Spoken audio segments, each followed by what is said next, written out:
Dear ladies and gentlemen, welcome back to the analysis of YOLENO TV. I hope you're well from wherever you watch this channel. I'd like to start this session by appreciating you so much for making this channel grow. If you wish to support us, just subscribe to our channel and give this video a like. Ladies and gentlemen, I'd like to pass a message that I stumbled upon from one of Barack Obama's tweets.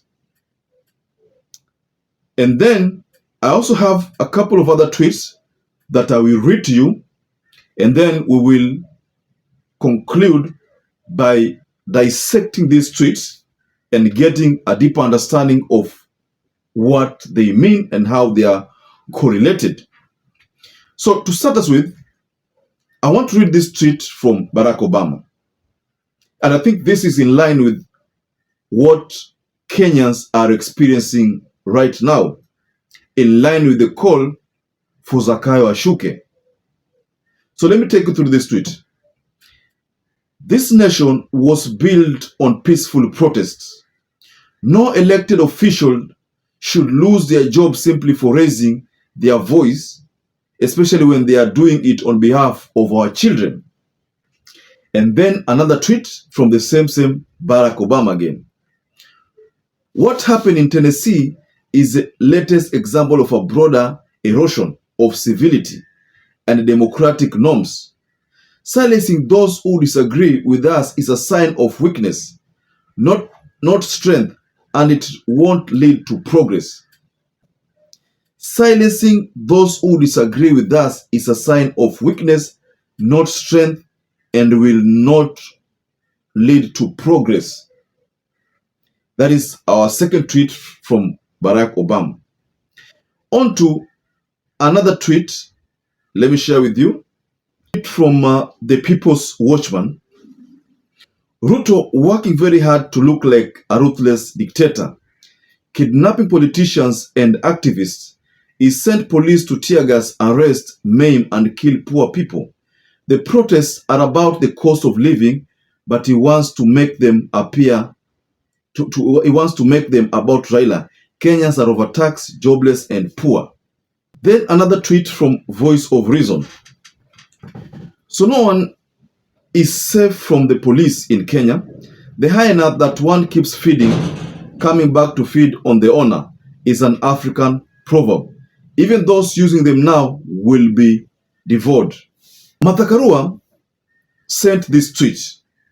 Lowering cost of living requires action by the Ruto regime, not talks. Refraining from encouraging police to use excessive force on an unarmed peaceful demonstrators requires no talks, just adherence to the constitution. All these tweets, ladies and gentlemen, point to the same thing. They point to the freedom of expression. Barack's tweet tells us that countries and nations have been built from this kind of demonstrations. Kenya, for instance, used to go through demonstrations back then before we gained our independence. So what the government has exhibited throughout these 3 days has put the image of Kenya kwa upande mbaya.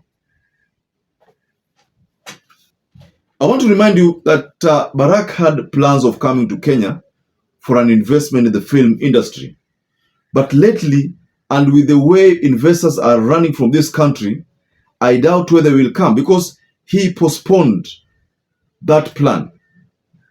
If he had come to Kenya, for instance, our film industry maybe would have gotten that global image that it requires. Take a look at people like Lupita Nyong'o. Those are products of Kenya, products of Nyanza. Barack Obama is also a product of Kenya, a product of Nyanza. So Kenya would have benefited the most if at all there was conducive working environment for investors. So the mere fact that people are now being gagged is what Barack Obama has responded to. This issue of gagging. He has responded to it.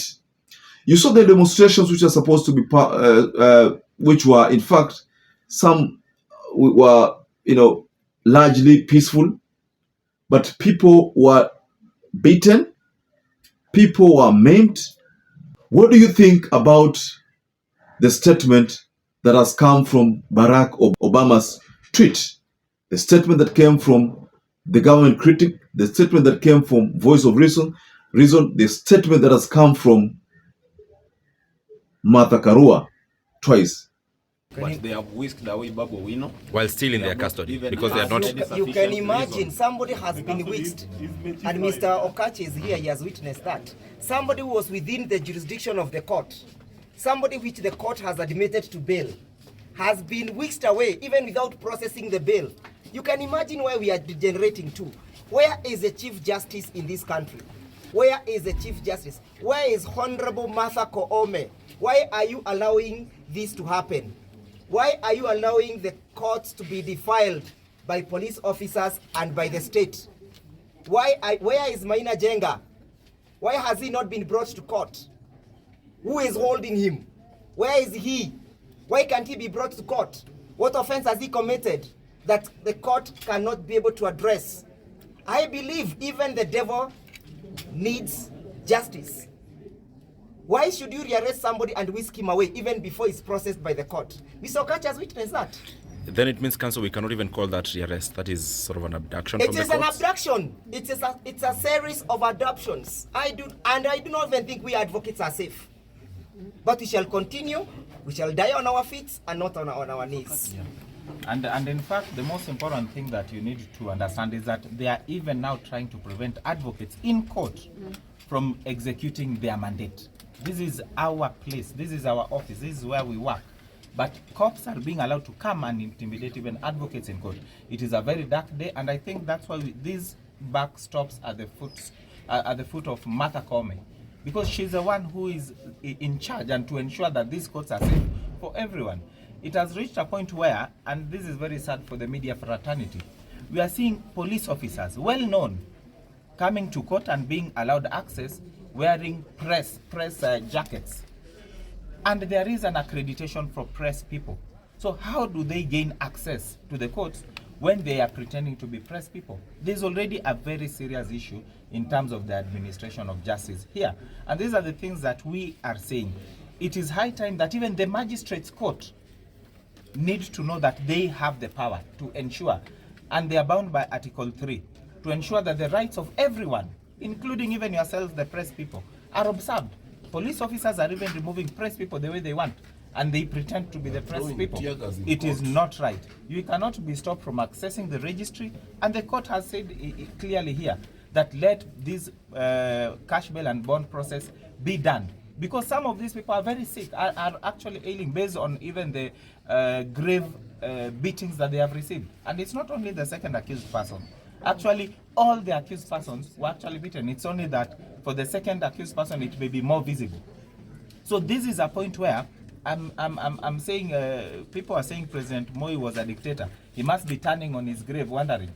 We have a reincarnation of even a worse regime at this particular point. But we said yesterday, we say it now.